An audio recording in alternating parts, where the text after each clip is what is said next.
Hello students, today we will deal with the topic budgeting from the unit project planning.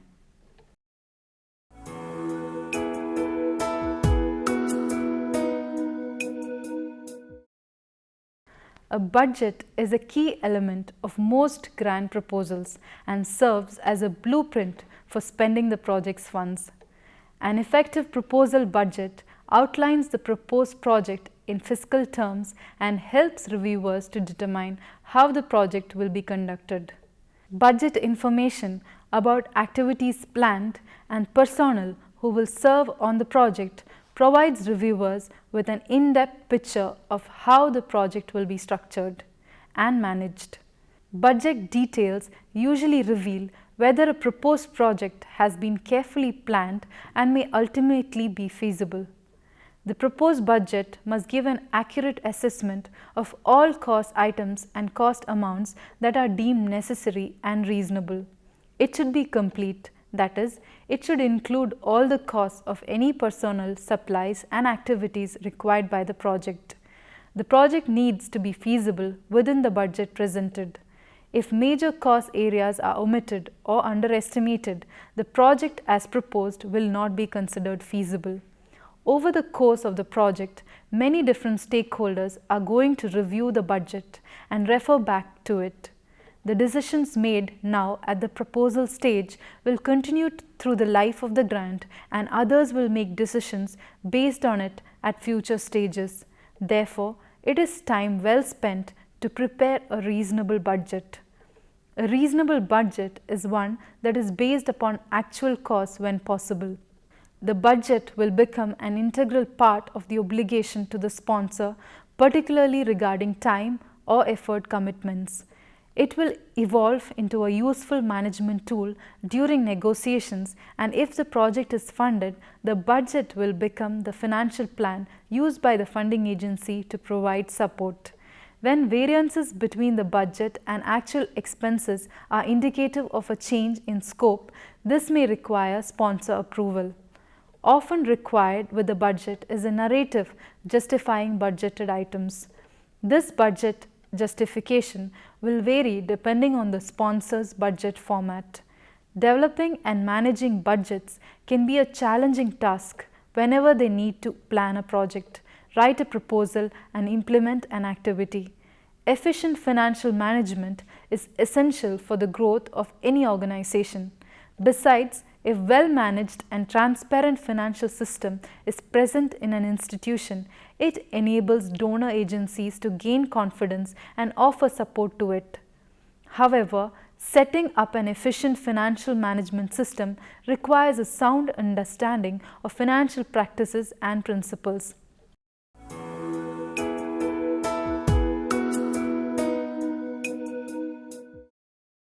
A budget is a statement of anticipated results during a designated time period expressed in financial and non-financial terms. Budget cover a designated time period, usually a year. At stated intervals during that period, actual performance is compared directly with the budget. Targets and deviations are quickly detected and acted upon. Many tend to plan out a budget only when they need to develop a project proposal for a donor agency. Besides, they only think of the short-term project needs, not about the long-term sustainability of the organization. Budget, in simple terms, means a document where you specify how much money you are going to spend. In other words, expenditure, especially if your organization is going to receive grants. In some cases, as in businesses, budgets can also include the money that the organization is going to generate or income. The latter is important because managing any organization does not mean just spending. It also needs to look at how costs can be covered and money can be saved for other activities. In another sense, budget is all about planning expenses and saving costs.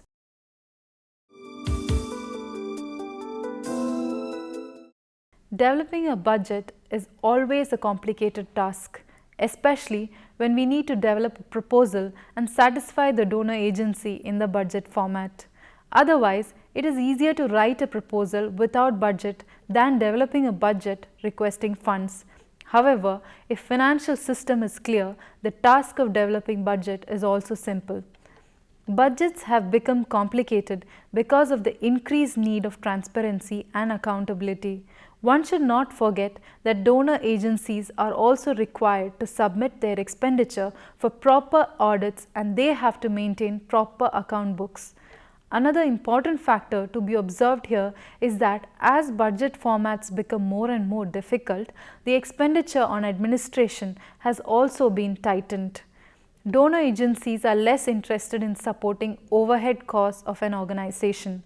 Besides, the less the institution proposes for office infrastructural needs, the chances are better for getting the requested grants from the donor agency. Usually, the senior and the experienced staff of the organization are involved in developing the budget.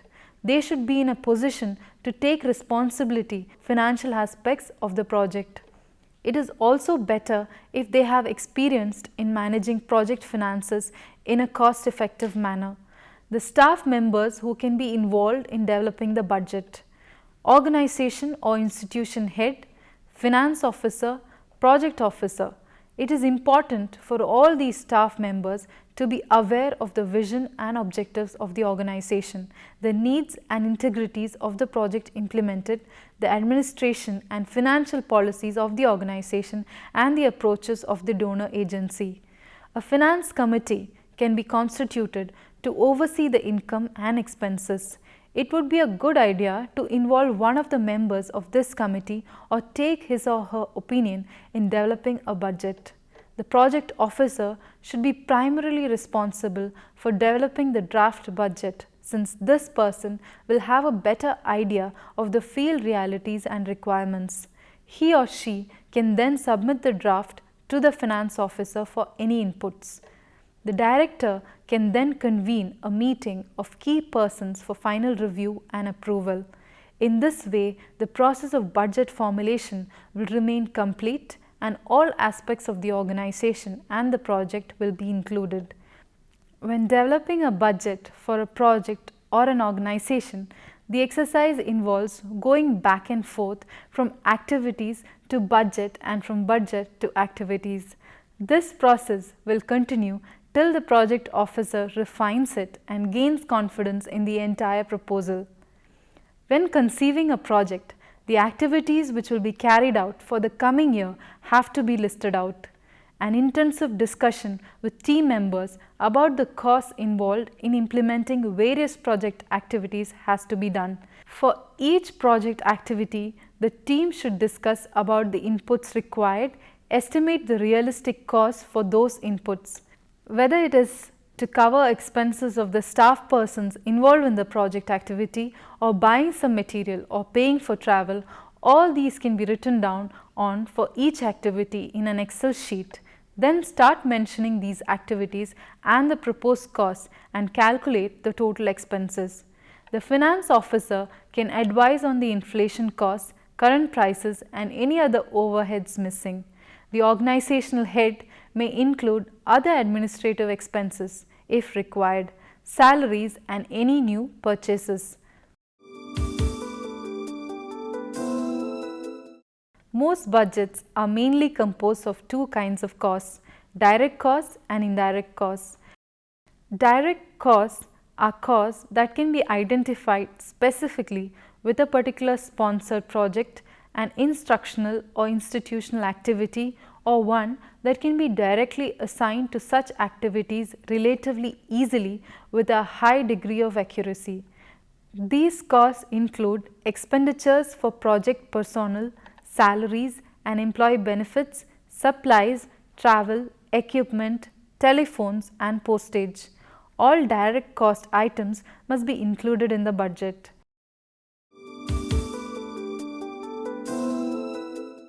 Indirect costs are incurred by a donor, cannot be identified specifically with a particular project or program. They include the costs of many services the college or institution provides, that is, procurement, administrative, library, technology transfer, custodial, accounting of finance, and security, as well as building maintenance and depreciation and utilities. These costs are often referred to as the cost of doing business, business overhead, or facilities and administrative costs. There are different types of costs that have to be mentioned in the budget. Most donor agencies prefer to have the cost spread over under different heads so as to get an overview of how the resources have been divided between different types. Basically, we can divide the overall cost as operational costs. Operational costs include those expenses that have to be met for implementing activities for a project or an organization. These are directly billed to the donor agency because they have a direct impact on the beneficiary community. Activities such as organizing a village meeting, conducting a training workshop, running an awareness program involve certain expenses. These expenses are listed under the operational costs in a budget. Staff costs. Staff costs refers to the expenses towards paying salaries and consultancy fee to the staff of the organization. Staff costs include expenses right from the recruitment of the staff, that is interview, orientation, etc., to their salaries. Professionally speaking, it is important to mention how much time a particular staff will provide for the project, and his or her salary has to be calculated accordingly. For example, the head of the organization may be able to give only 25% of the time to a particular project for which funds are being requested and budgeted. So, the salary will also be fixed based on this time only. Core costs. Core costs are also costs incurred towards the operational expenses but of the organization. Most donor agencies would like to know how much money the organization will spend on administration. Costs here can include staff meetings, stationery, and other office maintenance expenses. In some cases, the expenses towards hiring a receptionist or caretaker who is not directly contributing to the project can be listed here. Capital costs. Although donor agencies are advising to massively cut down on capital costs, yet these costs continue to remain essential. These include expenses for buying computers, office furniture, vehicle, office building, etc. Some donors have even stopped funding capital costs completely. If proposing these costs in a budget, ensure that they cover less than 10% of the total budget.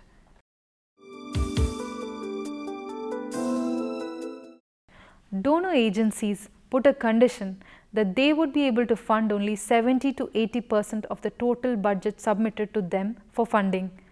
The rest of the 20% should be sourced from elsewhere. Sourcing funding from elsewhere means matching the contribution made by the donor agency from other places or from organization or institution. Donor agencies stress upon this because it only ensures the donor that the organization takes responsibility and ownership to the project. The donor agency expects the contribution to come either from the organization itself or from the community. It could also be possible that another donor agencies can support the 20% costs. In some cases, if the government agency is a partner in the project, it can provide this fund as well. In mobilizing the matching contribution, it may not be easy for the local government to give out direct money for the project as matching contribution, but can support in terms of using their infrastructure and other resources. The organization can request the government for using their building premises to organize workshops and meetings on free of cost. One of the government officials can participate in a project activity as a resource person free of cost. These contributions can then be calculated in terms of cost and put in the budget as a contribution. Similarly, if there is a community contribution in kind, like community members providing labor service for a project activity, can also be considered as a cost contributed by them to the project. This can be put up in the budget. Another important source can be the organization itself. If the organization is well established and have own office, computers, vehicles and other infrastructure that can support the project, its cost can be estimated and put it in the budget as matching contribution.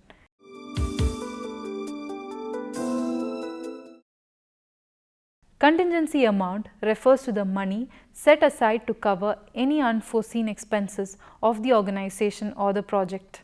Contingency expenses are required because any organization or a project can face an uncertainty because of which certain costs are incurred. As a standard practice, the contingency amount is usually 10% of the total budget. Monitoring and evaluation costs.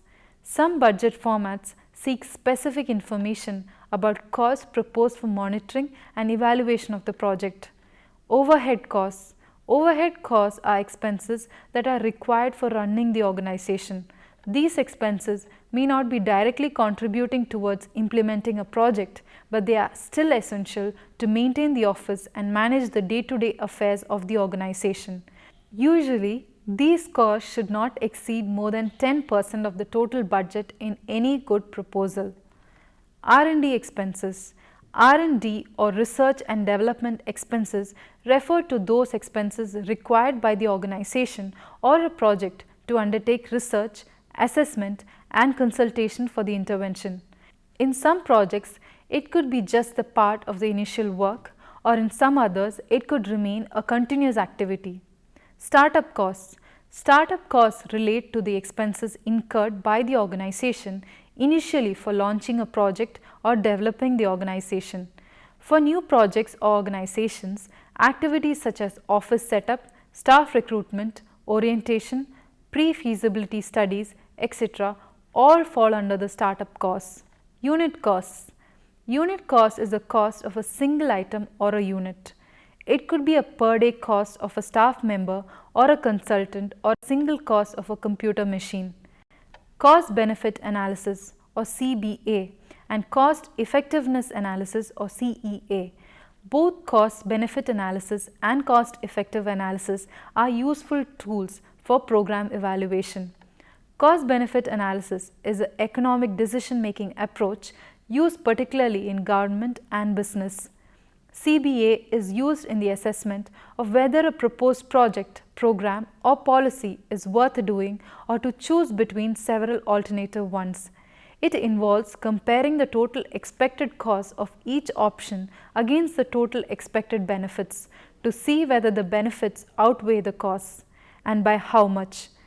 In CBA, benefits and costs are expressed in money terms and are adjusted for the time and value of money, so that all flows of benefits and flows of project costs over time are expressed on a common basis in terms of their present value. Cost effectiveness analysis is a technique that relates the cost of a program to its key outcomes or benefits. Cost benefit analysis takes that process one step further, attempting to compare cost with the dollar value of all of a program's many benefits. These seemingly straightforward analysis can be applied anytime before, after or during a program implementation, and they can greatly assist decision makers in assessing a program's efficiency.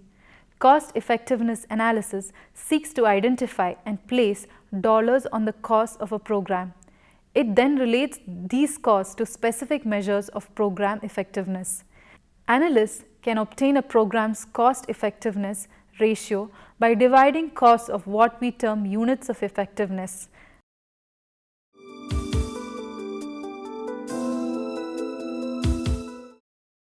Units of effectiveness are simply a measure of any quantifiable outcome central to the program's objectives. For example, a dropout prevention program in a high school would likely consider the number of dropouts prevented to be the most important outcome. Like cost effectiveness analysis, cost benefit analysis also identifies and places dollar values on the cost of programs, but it goes further, weighing those costs against the dollar value of program benefits. Typically, analysts subtract costs from benefits to obtain the net benefits of the policy. If the net benefits are negative, they are referred to as net costs. Net benefits is equal to total benefits minus total costs.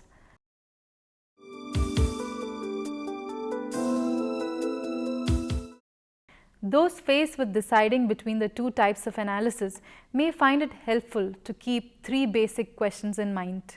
First, How the results are useful. Benefit cost analysis enables you to compare strategies that do not have the same outcomes, or to compare strategies across different areas of public expenditure, example health, welfare, justice. Cost effectiveness analysis is useful for comparing strategies that are trying to achieve the same objective, example increased graduation rates. Secondly, resources. Benefit cost analysis typically require more resources because they take more time for analysis and involve significant methodological expertise, often in economics, such as the capacity for determining the discounted value of a stream of benefits and costs. Third, how difficult are costs and benefits to value. While you may want to have as much information as possible on both benefits and costs, you must weigh the value of the increased accuracy gained from the accumulation of new data against the cost associated with the data collection. Thus, any analysis should begin by assimilating existing data to determine whether it is sufficient. The more intangible the benefit, the more likely it is that a cost effectiveness analysis will be of greater use to decision makers. This type of analysis can help them assess whether a cost is justifiable when compared with other uses of the same funds. It is important to note that benefit cost analysis and cost effectiveness analysis could lead to different conclusions about the same program, depending upon how benefits are valued in dollar terms. However, if the evaluation is concerned with a program with a single objective or closely related objectives, programs or alternatives achieving the highest cost effectiveness should also achieve the highest benefit cost ratio. Both require judgments on measurement issues that should be brought to the attention of the decision maker. However, both techniques are useful to provide a format for analysis that can lead to better decisions. This brings us to the end of the unit budgeting. Hope you have all understood. Any questions? Hi ma'am, I am Pujita. I have a question. What is participatory budgeting? Okay, participatory budgeting or PB is a different way to manage public money or to engage people in government. It is a democratic process in which community members directly decide how to spend part of a public budget. It enables taxpayers to work with government to make the budget decisions that affect their lives. The process was first developed in Brazil in 1989, and there are now over 1,500 participatory budgets around the world. Most of these are at the city level for the municipal budget. PB has also been used, however, for countries, states, housing authorities, schools and school systems, universities, coalitions and other public agencies. Though each experience is different, most follow a similar basic process. Residents brainstorm, spending ideas, volunteer budget, delegates develop proposals based on these ideas. Residents vote on proposals and the government implements the top projects. For example, if community members identify recreation spaces as a priority, their delegates might develop a project for basketball court renovations. The residents would then vote on this and other proposals, and if they approve the basketball court, the city pays to renovate it. Hope this answers your question. Any further questions? This brings us to the end of this unit, budgeting. Thank you for your listening. Hope you have all understood.